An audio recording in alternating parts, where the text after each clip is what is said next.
Hello, hello. There we go. Awesome. Hey. Hey, so I am Shelby Fleming. This is Acadia Candora. We're studio buddies at Mount Sequoia. We both have studios up there.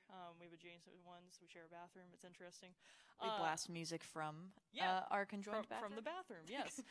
So we're here to talk about digital fabrication and how it's changed our art making process. And then we'll get into it later about kind of the positives and negatives of digital fabrication as it relates to art making and some of the things you might consider before you dive in yourself. We'll also define what is digital fabrication and talk about some of the tools that we use. Yeah. So we're not here to say like AI is taking over our jobs and eliminating us and digital fabrication is taking away jobs, because we think of it more as a tool than something that would take away from our art practice. So we're going to focus more on that today. Yeah. And not all digital fabrication is AI. Yes. Okay. So we have Acadia Candora. Awesome. Yeah. She's a printmaker, zinist, rock collector, and nature enthusiast. Look at my dyslexia popping in. She holds a MFA in printmaking from the University of Arkansas and a BFA in, help me out,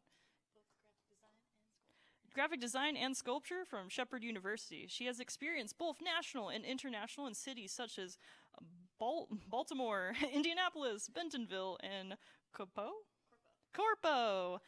Finland. Finland, my friends. It's amazing. You should ask Acadia about it sometime. She had a residency there. Incredible time. Her work resolves yeah, my dyslexia is full on today. Sorry. Her work revolves around her relationship to nature, the natural landscape, and the intersection between the imaginary and the concrete. She is currently teaching printmaking full-time at the University of Arkansas School of Art. Aha. thank you, Shelby. And this is Shelby. Hello. Shelby Fleming. Shelby Fleming's studio practice is a cross-disciplinary approach with a focus on sculpture, installation, and performance art. Shelby holds a BFA in studio art from Southern Illinois University of Edwardsville and an MFA from the University of Arkansas School of Art. Fleming's artwork has been exhibited nationally and internationally at the CICA Museum, South Korea, Scattered Art Gallery in London, the International Sculpture Conference, and Art St. Louis. Her work focuses on the fragility and resilience of the human body. Fleming serves as the Fabrication and Robotics Lab Coordinator at the Fayetteville Public Library, which is where we are now. Yeah. Awesome. I'll switch you spots. All right. It might be a little easier. So what is digital fabrication? Well, a design and production process that combines 3D modeling or computing-aided design with an additive and subtractive manufacturing method. So these are things like 3D printers, laser cutters, CNC routers, which we'll go further into as we talk about our own art practices. Yeah. So we'll have some of our own experience or our own kind of case studies of different situations that we've used digital fabrication and how we've used it, you know, maybe as the base for our piece and then expand it out from there. And we'll talk about the different tools that we've used to achieve those. And then just some softwares that we might talk about while we're in the presentation. So CAD software is computer-aided design. It's a way to digitally create 2D drawings and 3D models for real-world production before things are manufactured. So a few things that are also available at your library. Fusion 360 is a CAD modeling software. Rhinoceros, Tinkercad is web-based, free to download. And then SketchUp, we don't have in the lab yet, but we're looking into that. And then also vector graphic software. We use this for when we are CNCing out parts, when we are using lasers. You can also use it on a few other applications like Crickets and the roll-in printer downstairs. So vector graphic software allows the user to design and manipulate computer images using geometric and mathematic commands. So this allows you to infinitely scale up or down your files, which is amazing, and gives us, you know, that flexibility to change things up. So things that are available downstairs, we have Adobe AI, which we teach courses on those, and then Inkscape's also available. Inkscape is a free software if you're interested in downloading it yourself. Corel Draw, we're also looking at 2024, maybe having that available. So That's awesome. We love a good software that uses math. Yes. Awesome. And I will let you take this away. How do we as artists use digital fabrication, and how has digital fabrication changed how we make art? Okay, so I'll start. As we've established earlier, my name is Acadia Candora. I'm primarily a printmaker, but I dabble in sculpture. And this is my studio assistant, Bandit. I'm currently backpack training her with the hope that she'll just come and hang out in my studio with me while I'm making art and go on adventures. All right. So,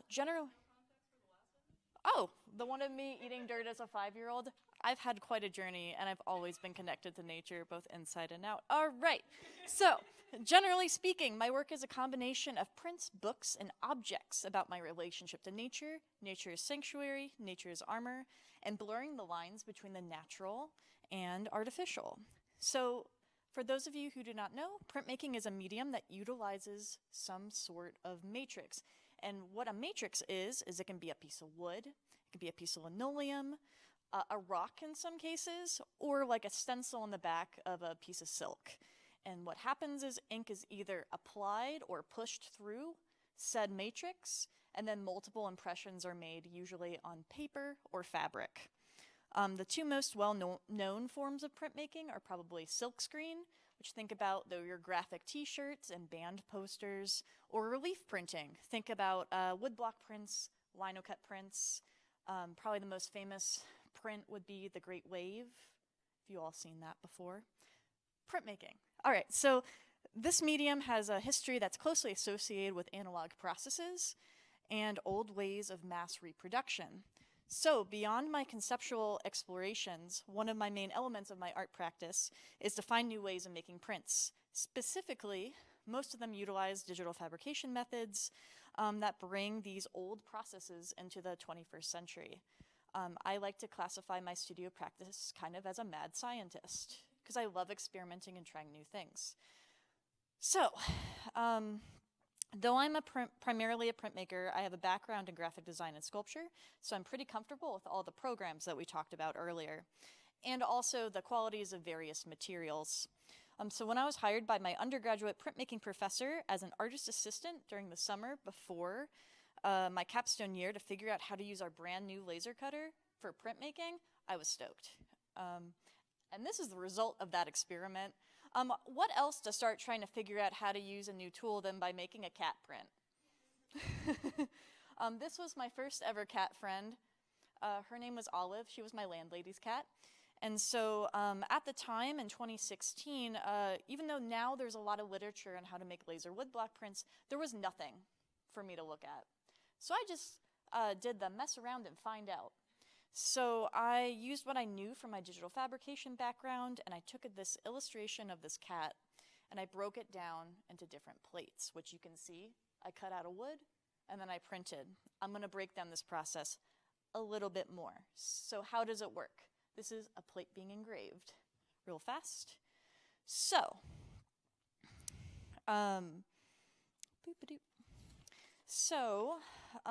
after separating my illustration, I use Adobe Illustrator to do this.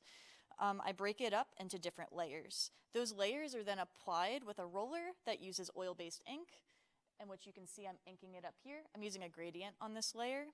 Those layers are then printed in a specific order to create an image onto paper. So I'll show you this 5-layer print and how it's assembled layer by layer. Layer 1, layer 2, layer 3, which is the one you just saw rolled up. Layer 4, we're getting a lot more detail, and then bam, layer 5, the finished print. So I had to think about the entire layering process and work backwards. But in a lot of ways, that cat print really kind of kickstarted my art career using this digital fabrication method. I used a lot of this work to apply to grad school with, not specifically the cat print, but that process. And once I was in grad school, you know, I was using this a lot, and then I got bored. I had to find something new to explore. So what I did was I was like, let's try using the laser cutter to make puzzle piece prints. So what I did, instead of laser engraving each individual piece of wood to layer, I ended up cutting up all the pieces, just using the cutting instead of the engraving setting. And then I'd take all those pieces out, ink them all separately, which gave me a lot of control over how I could apply ink to these parts, which got a really cool watercolor effect later. And then I'd run it all at once. And these are two examples. You can see the plate in wood in the top corner, and then the final result. I was really into rocks at this time. We'll continue into more rock stuff. Yeah, and there's another jig and the plates. I got a really cool watercolor effect with this because I got to be really specific. And the other pro was it took a lot less time on the laser. Engraving all those plates, like each one of those plates took like 2.5 hours, and doing it this way, the whole thing took 30 minutes. Really great. Now the only con was keeping track of all the little pieces of wood and making sure I knew exactly where they would go. Okay, so even though I'm primarily a printmaker, I also dabble in sculpture, again. But I want to, before we jump into this little mini-series, I should preface this by I've always been fascinated with fake rocks. I think they're so ironic and funny. It's just, we take something that we think is ugly, and we're like, oh, we'll make it more natural by putting something that kind of represents a rock on top, but it's so fake. And I don't know. I was like, I gotta make my own fake rocks. So I started by using digital fabrication. Now this one's called Acadiaite, because I was like, I wanted to name a rock after myself. So what I did was I 3D scanned a rock that I found outside, modeled it a little bit more, did some tweaking, printed it, which you can see it next to its replica at the same scale. Then I actually pressed mud into the crevices of it to look like it was unearthed. In addition, this fake rock collection also has flat pack paper rocks that you could fold. I did this by scanning each side of the rock and laying it out like it was a box. So you can mail it to somebody and then assemble it, and then you got a fake rock. I also did some wood lamination where I laser cut all these different pieces of wood. I think this one had 40 that were all laminated together, so I mean assembled by layers. And then I took a torch to it to add some texture, because, you know, things are made better with fire sometimes.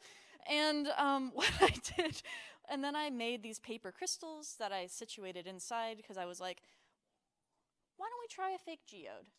And these crystals are actually cut on a plotter, which is kind of similar. It's a fancier cricket that can do larger scale things. But that kind of brings me into my obsession with cutting paper, which some of these pieces you will have seen if you were at the exhibit and saw in an exhibit this summer at the library. The Lucky Day Gallery. Exactly. So I'm a little bit of a material hoarder. I save all of my prints that failed, ones that I screwed up on, and I just keep them in boxes that I call boxes of doom in varying degrees in my studio, and I don't have the heart to throw them away, even though I probably really should because they're stacking up. So I reached a point about a year ago where I was like, I need to do something with these. They're taking up too much space. So I did the only rational thing that a person can do, and was to take it to the laser cutter and then cut a ton of lettuce. And I mean, not by a ton, I mean, I laser cut like over 3,000 leaves of lettuce of varying sizes. Rational thing. I mean, later I did other kinds of plants, like there's some dandelions and some other stuff in there, but most of it is lettuce. So, and then I was like, wow, I have all these pieces, now what do I do with them? So I started assembling them. I started with a little project that's still ongoing called Pocket Gardens. The wood boxes for these are also laser cut and sanded, and they're made out of recycled wood. That's also scrap in my studio because, again, I hoard materials. And so the purpose of this was, can you have a little garden that you absolutely cannot kill and that you can put in your pocket? A little piece of nature to take with you. I have over like 30 of these now, but this is a great example. And then another part of this process was finding found objects and sticking the lettuce inside of them. I was given this brick. It is one of my prized possessions, so why not make lettuce grow out of it? And then there's this conversation about what is actually man-made, what is actually artificial. And I won't bore you with conceptual art talk, but moving on to what that evolved into was then taking these outside and placing them like on the square, actually doing public art with them. I eventually, instead of just doing little garden pieces, I ended up they evolved with wire, floral tape, lots of spray paint. And they became these organic structures that people could just pass by on their day-to-day walks. This was another piece that was upstairs, and this is an escalation of that, but on the wall, I was thinking, could I take my lettuce garden, put it on a wall as a part of the gallery space? The background is foil, so it's supposed to be reflective like water. Acadia, can you take a moment to talk about how you're getting the texture on the leaves? Sure. What is that process? The texture on the leaves is, so they're leftover prints. So this texture is specifically a process called risograph. For most of these, it's either risograph or screen print. So risograph is a post-World War II technology that combines the idea of screen printing with photocopying. It's how I make a lot of my publications, which I don't have posted here because they don't necessarily use digital fabrication. But essentially what happens is it's a machine that has like a photocopy bed, so you put like a grayscale image on top, and then the machine pushes a color of ink through the stencil. So you can photocopy in fluorescent pink, green on green paper, etc. So that's the process. A lot of these were actually pages of some of my publications from my thesis that I recycled. And beyond making what I like to call my 3D sculptures, I also made some, traditional 2D sculptures with laser cut pieces of paper. But, I think the other ones are a little bit more exciting. But I thought I would share that this comes back into my 2D work as well. But to end my part of the discussion, I want to talk about my most recent DigiFab discovery, which was laser engraving paper, or more specifically, laser engraving ink off of paper. So for these, I started by screen printing specifically, because it uses water-based ink, and I'm not about to breathe in toxins from oil-based ink being toxins from oil-based ink being burned off. So I screen printed flat layers of color. So this was just all pink before I took it to the laser cutter, and then I would engrave these images that I've taken from my 12,000 image nature archive that I've collected, that I pull from. So many are of moss. And I pull from this archive that I'm consistently adding to make work. But I'd take images from that, I'd manipulate them, put them in grayscale, and then I'd figure out, through a lot of trial and error, what are the settings that are so gentle that you can engrave an image into the ink without burning the paper. And I found by playing with the power setting, you can really play with how subtle or how stark the image is. So the background of this one's also through that process. And I used those as starting points, and then I used more traditional printmaking methods on top. So like the one before had screen printing on top, and this one has linocut reduction, which is a more traditional relief printing process. But with that being said, I'm gonna pass the baton to Shelby to talk about some sculpture stuff. Thank you, Acadia. Yay! Awesome. Thank you, Acadia. Yay! This is me outside my studio. I work in the yard a lot. And these are my pets, my pet plants, and their beautiful, cute faces. So I'm going to talk about, I think, like kind of 4 case studies of like when I've used digital fabrication. A lot of times when I use digital fabrication, I'll use it, but then I'll come back to the surface and do something to it that like makes it seem like, how was that made? It makes you question like whether it was handmade, or in what way digital fabrication did play a role in it, or if it did. Because I am very much about, I love the hand quality of art making. So it took a lot for me to reach out to digital fabrication and be like, oh, this can help me, where I'm all day long just like want to grind something with a Dremel. I'm just, that's how I like to roll. But in some cases, the accuracy of digital fabrication and some of the positives that we'll talk about in a little bit, they outweigh the 10,000 hours you could spend making the thing. It just saves a lot of time, so you can move quickly through a lot of ideas. So I'm first going to talk about gut feeling. This was my kind of capstone thesis project, and it was about the viewer's experience walking through the pieces and experiencing them. Giant gut cave you could walk through. So a lot of this I had to actually consider where this piece was going, in the gallery. So actually, I'll show you guys in a little bit. I CAD modeled up the whole entire gallery because I knew where it was going before it got in there. So I got to be very specific about how I was going to manipulate the space because I was able to digitally do it on the front end.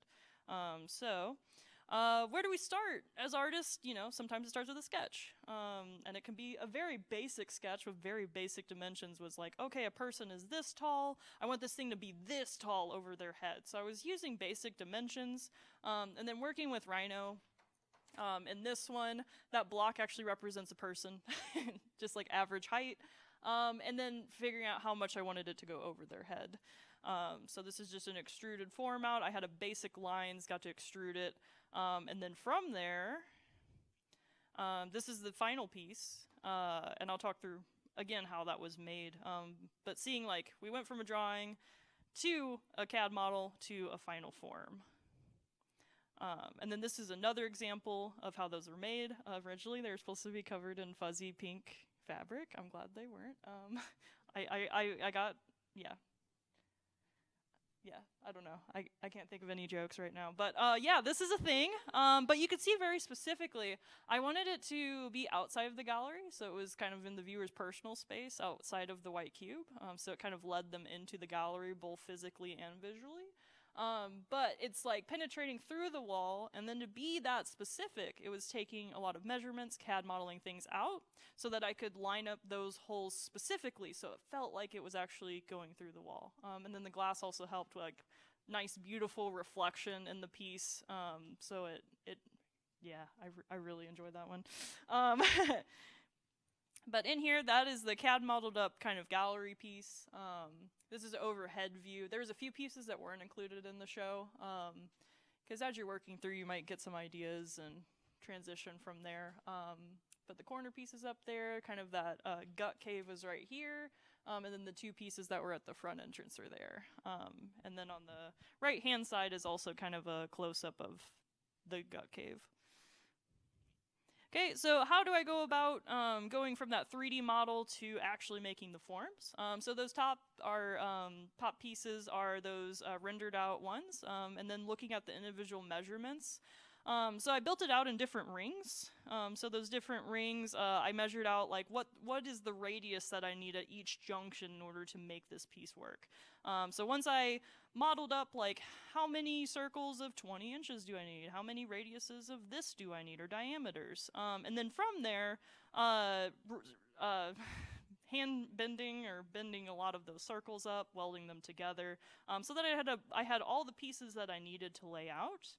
And then for the side rails, I actually took a CNC. I sliced my model in half to get the profile of what it needed to be. And then in a CNC, I actually chucked in a Sharpie to turn the spindle speed all the way down and had it draw the line for me, so I could be very accurate in how I wanted it to be. And then from there, it's hard to tell, but we have these.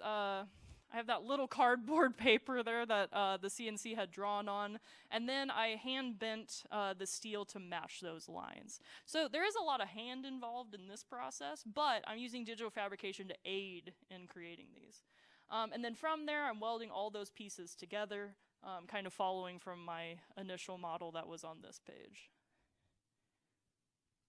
Okay. Hey, it's me welding.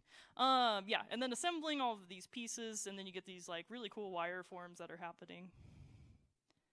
But then you can also see, like, I have excessively put tape everywhere to label things out, so I knew what diameter everything was.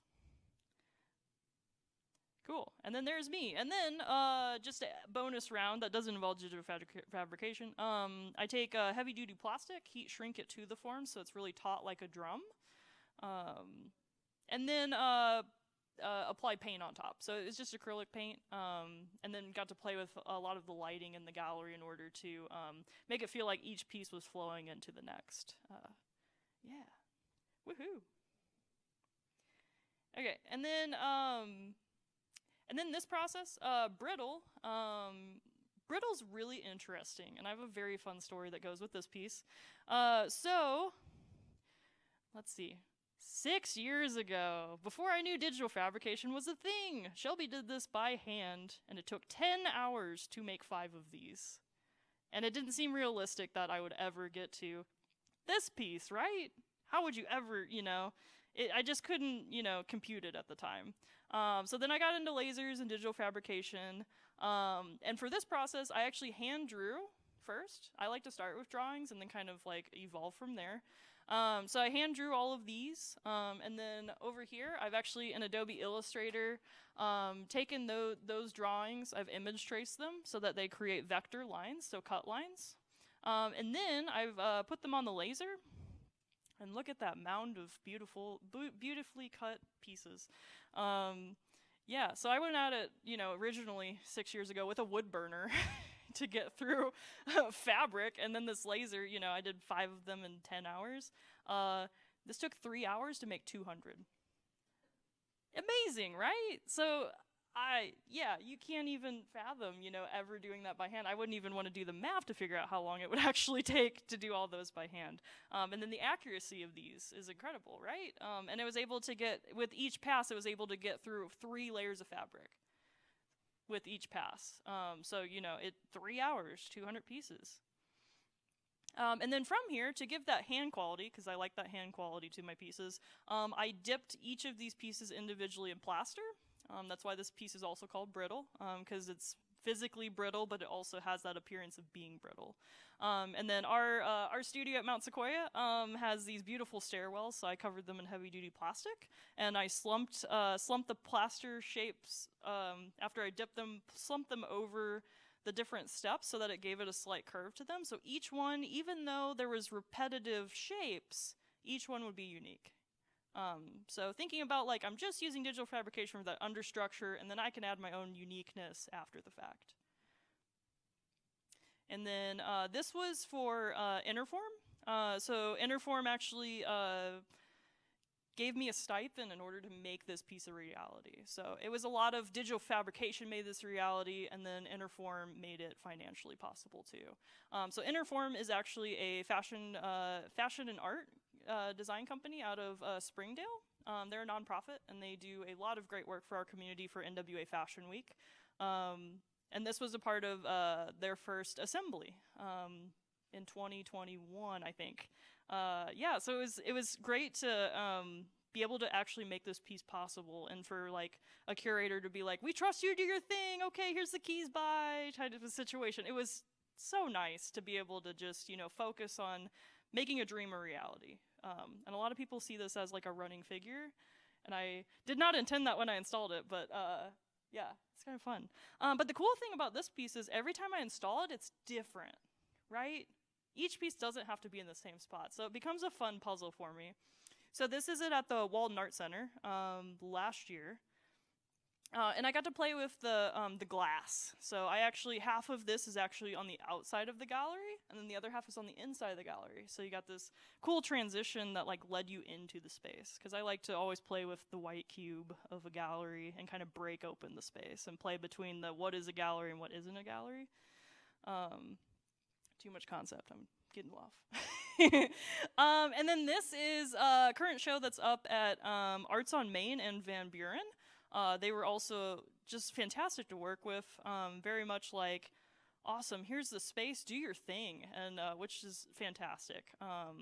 So I'm really excited for this piece to be up again. And this installation was very great, because the last two, it was up against glass, so you couldn't really play with the shadows. So with this installation, I actually played with a lot of lights in the space and was able to project those shadows onto the walls. And then how I've laid it out in the space is I'm always thinking about how the viewer is going to interact or move through the space. So I made sure that it was high in those middle areas, even though it greeted you in the front end by like barely touching the floor, you could still ease in and out of it, and it would make you feel like you're kind of a part of the piece. Okay. This one's fun. Okay, this is also a newer piece that I finished last month. So this one, on the outside of the frame of this mirror, and then also like the banistering around it, the posts, that was all hand done with a Dremel and all these other things. Again, I like doing hand carving and things like that. But the mirror, I didn't, I wanted some accuracy to my piece. So I actually used the laser downstairs, the Glowforge, because it has a pass-through method. And you are able to, I think it's on the next sheet. Yeah, okay, I'll get there. I'm getting ahead of myself. So how do we design this? So with the mirror, I wanted to laser engrave the back side off so that you could see all the way through it, actually. So I started, in this case, I didn't start with the drawing. Instead, I relied on the carving or the hand quality I had already applied to the frame. So I took pictures of the outside of it, and then I like brought it over and tried to mimic the same kind of hole structure that I had created around the frame. And then I broke it out into different sections because the mirror was a different size than the backing, and then the overall frame was a different size than the mirror. So it was a little bit of like trying to do a lot of math in there, and I'm dyslexic, so that was fun. So I had an engraving layer that I was going to use to engrave the backside off of the mirror. I had a cut file because there's the very backing of that holds the mirror in, and it needed to cut all the way through so that you could see through it. And then I found out later the pass-through on the Glowforge is not super accurate. So I separated out, I ended up having to separate them out into different file layers and then kind of visually connecting those together. Okay, so this is it in action. So that is the Glowforge. So with that, there's two different flaps that you can take off the front and the back and actually pass a long piece through. So this is it cutting the backer. And this is it engraving the mirror on this side on the Glowforge, and then that is our result on the right-hand side. So you can kind of see all the way through it. Although it was slightly off-centered, which I ended up liking, because we got this like really crazy shadowing that happens, kind of like under here. Gave it a little spooky vibe, right? And then this is it at Van Buren. So those gallery shots. Hey, it's me. Cool. And then the last thing I want to talk about is I recently got a 3D printer, my own 3D printer. Hey, look at that. Bought by Matter Hackers, actually. You guys had a great sale the other day. Yeah. And then 3D printed earrings. So similar process to how I created Brittle. So I started with a drawing. In this case, I didn't make vector files. Instead, I took it into CAD modeling software and extruded it up. And then I 3D printed different colors, and then I hand glued them together because I didn't buy that fancy of a printer that does multiple colors, but then kind of glued them together, and then they're now on sale at Arts on Main and Van Buren. So it's kind of come full circle, and now there's kind of like an entrepreneurship into this. I blame our From Maker to Market program. I think it's rubbed up on me a little bit. Yeah, I think that's all I got. Yeah. And then we're gonna tag team the next part of this presentation. So, what are the oh, sorry. Yes, please clap for Yay! Shelby. Yeah, you're good. So, what are the advantages of digital fabrication? Number one, I would say accuracy, which is yes. Yeah. I mean, you were just talking about the mirror and making sure you could get through the entire thing. Yeah, and I think the accuracy became important because I was trying to line up the mirror and the backing and lining it up with the frame. So that was really critical for me on the mirror piece. Absolutely. And then I would guess also in printmaking, because you're dealing with different layers, that accuracy is super important as well. Absolutely. Digital registration helps my physical registration when I'm actually hand printing all of the blocks. Yeah. Number two, speed. I know, I keep covering this one. So, like, brittle, we hand did pieces and it took 10 hours to make 5 of them. And then, like, being able to use a laser and then cut out 200 of them in 3 hours. Like, you can't compare to that. Or I was thinking, like, when you, with your block prints, being able to cut out pieces in, like, 30 seconds and then being able to ink them up and go to town. Oh, yeah, it only took 1 day to make 3,000 pieces of paper lettuce. Yes, and the paper lettuce. Yeah, that's a great example, too. Ability to rapid prototype. I know for me, when I'm figuring out new ways of, or new little silly ideas, like all those fake rocks, how do I make this fold? How do I make this work? Being able to sit with a 3D printer for a couple hours and like run multiple tests, great way before I start investing in using all sorts of materials and being like, oh shoot, I was off by a 32nd of an inch here. Yeah. And then for flexibility of material choices that otherwise would be unavailable without industrial grade equipment. Yeah, so I think a lot about, you can make those files. So I started with a drawing, and then it could have either went to a 3D model or it could have went to a vector file. So there's a lot of flexibility, and like once you have that file made, I could use it almost on any piece of equipment that I could think of. I do not think I would have been able to engrave back into already printed screen printing ink by No, hand. that would have been crazy. We have like etching acid, maybe. I don't. But then that would eat the paper, right? That would. Yeah. Be great. So it provides more like approaches. Yep. Awesome. And then, what are the challenges when working with digital fabrication? So access to equipment, huge, right? And software. Equipment maintenance, and then also sourcing replacement parts. A lot of times you have to order parts to get in the area. You can't just like go to Lowe's and be like, oh, you got a touch sensor? You run into things like that. Sourcing materials locally, that's also a huge thing that we run into. Sometimes you can't just go to Walmart and be like, where's the filament? It has to be specific materials because you don't want to engrave something that's toxic. Yes. And then space. So, like, we've been able to find studio space at Mount Sequoia, but you need a lot of space if you're setting up your own workspace, and a lot of the equipment takes up a lot of room. So what are the solutions? I don't think it's on the next slide, but honestly, if you haven't been to the library, visit the Fabrication and Robotics Lab on level 100. We solve a lot of those problems. We have 3D printing, resin printing, 2 lasers that cut and engrave different materials, and it's all free with your library card. What? Yep. Yeah. So we've tried to resolve a lot of those accessibility and equipment things, and softwares we have available in our Mac lab downstairs too. So. Yeah, cool. I think we're on to the next one. Alrighty. Hey, it's an outro slide. What? It's us. Yeah, so this is our contact information. Feel free, hit us up on Instagram, websites. Yeah, and then we could take some questions. Absolutely. Yeah. What's your favorite piece of equipment? Oh, the laser cutter. That's also my favorite. How about yours? I think the laser. Yeah. I have a question. Yes. What was your first exposure to using digital software? Oh, first exposure to digital software. You go first. So are you talking like any digital software? Create something you could use to make to explore your creative world. So my dad worked for AOL. There we go. So I grew up with very used computers that he would just bring home from the company, and I got to mess around on them. Monitored, I guess. But the amount of times I try to crash Paint. There you go. Or like how many times can I just copy and paste until it breaks down?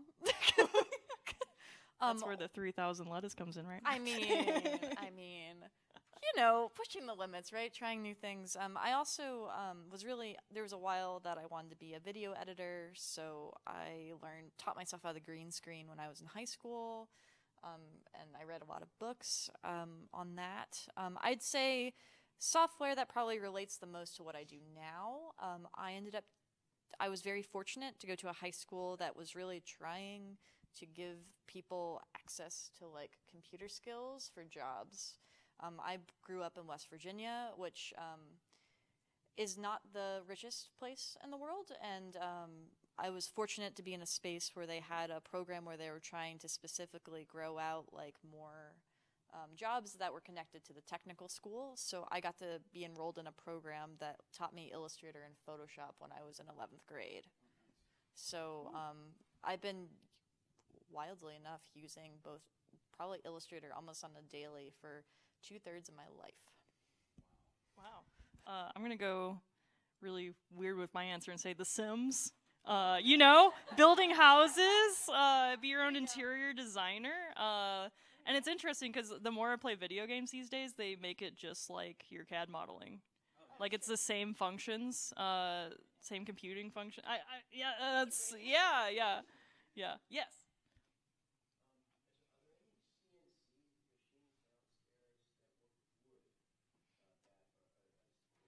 Yeah. Question was, is there any CNC machines? Yep.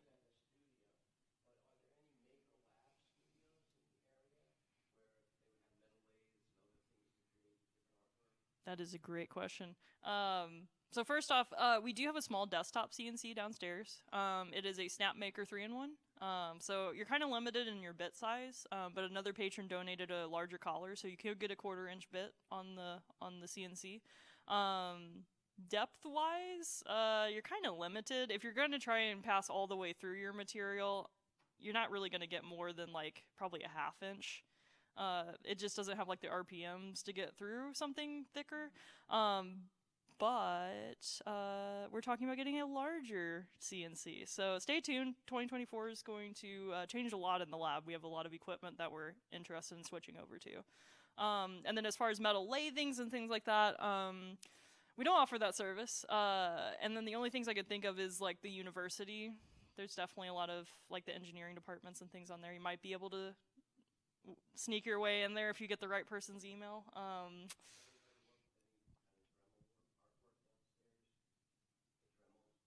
Oh, Dremels, yes. We have 2 Dremels available in the lab too. Yeah. Yes. So, how often do you improvise with equipment? Like, I know that you gave the example of having like a sheet of paper with ink on it, then hitting it with the engraver, and that's not exactly something you normally think about doing. Mm-hmm. Has there been pieces like, I don't know, a sheet of metal or something you wanted to etch or something but couldn't, but you got halfway through with the lathe and finished it with a Dremel, or improvising in ways like that, other fun ways to improvise, I don't know. Yeah, so the question is, do you improvise with digital fabrication when, you know, things don't go right or wrong or things like that? Oh, all the time. I'm just messing around till I figure it out. And sometimes those happy accidents lead to like whole projects. Yes. Like, oh, all those prints that were just sitting in the boxes of doom in the corner of my studio becoming all those pieces of lettuce that became all those huge 3D pieces that I made, and that really evolved my art practice. In terms of like things messing up or improvising, you know, and besides just trying to figure out settings and not catch the laser on fire, which there's a permanent burn in my undergrad one for me of a snowflake, which There's is pretty a lot funny. downstairs too. It's okay. It's okay. Happy mistakes. But you learn from mistakes, right? Yes, And I think yes. it's important in an art practice, especially with any tool, and I just consider digital fabrication another tool in the toolbox, to be flexible. I'm trying to think of another instance. Well, I've also engraved landscapes out of one huge piece of poplar before. I didn't end up putting that in the presentation because it's not a specific piece by itself. It's become a part of a lot of different pieces because I've cut it up over time. But that was something where I'm like, hey, I have this 6-inch chunk of poplar and I'm going to take some land models of the Appalachians and specifically Acadia National Park, which is what my namesake is, because I thought it'd be kind of funny. Landscapes that are important to me, right? And engrave them out of wood, which they're like yay tall. So that was just something that I was like, oh, let's just see if it works. And Yeah, and sometimes it's hard to tell from, very polished presentation, right? We didn't show like all the messy like process that it took to make that final piece. So there is a lot of trial and error. It's like anything else that you do. Trying to I think that's what makes it fun, though. yeah. Personally, for me, is the discovery Yeah, and the or hunt for like- discovery. Yeah, or like I recently learned like what glues not to use with 3D prints because it just like turns the whole thing white. Like so and I had to pitch I think 20 sets of earrings because of that one thing. It was just the binder. Yeah, so it's just learning what works and what doesn't work for your process. But once you have that workflow, then you're good to go, right? When you encounter new things that no one else has done before. Yes, pioneering. Awesome. Screenwriters in California are worried about AI replacing their, creativity. They have this digital things are going so far that, are we going to have computers being artists? Or, what role does a traditional artist have in the future of computers? So we're going into what we like to call, and we do a podcast called Land and Body. It will eventually be a formal podcast that we should do regularly. But we always have this at the very end, the bonus round, where we usually talk about relevant topics. Yeah, so that was going to be a bonus round for us today, definitely. So AI, definitely. I originally, when I got introduced to AI, was like, oh, I'm a sculptor, it's not going to affect me. And then like a week later, an AI made a sculpture because they can, just plug it into a 5-axis mill and just go to town on it. I personally think, AI is going to be popular for a time. And I think, 50 years from now, we're going to be like, I'm sick of all this, generated AI things, because it can only spit out what it's eaten, right? So at some point it's going to run out of data. And we're going to, consume so much that we're going to get so sick of it, and we're going to be like, man, I really just want a handmade print to hang in my bathroom. I think we'll get to that point eventually, but unfortunately it might not be in our lifetime. Yeah. It could be. You go for it. So I focus on a medium that's all about using things that people discarded. Like, if we think about all the old, mediums of printmaking, like we started with wood block back in, the BC, right? And then movable, we're going to fast forward really fast because I'm going to skip some stuff for the sake of time. But think about, the first books, movable type, letterpress, all those things. People pay so much money for hand-set letterpress invitations now. Yes. It's become, instead of becoming the main way that people are making things, all the old art forms and means of production are becoming more sought out for their artistic qualities. So as much as I refuse to feed the AI anything. This is my personal opinion. I'm like, no. It's going to eat my stuff because copyright isn't being enforced and yada yada. Yeah, and they But clone I'm the not going to internet. support it. I haven't downloaded the version of Photoshop that has AI yet. That's my rebellion. But at the same time, I think similarly, I think that there's going to be a demand for human-made art because there's something that's very soulless, in my opinion, about a lot of the AI-generated art. It's too perfect. Except for hands. Yeah, it's so bad at hands. So bad at hands. No. I jokingly said I'll just sell a bunch of hand drawings to the AIs so that it'll actually make hands correctly. No, I won't do that. I won't do that. But that was my business model if they want to pay me a lot of money. They just need hands. Awesome.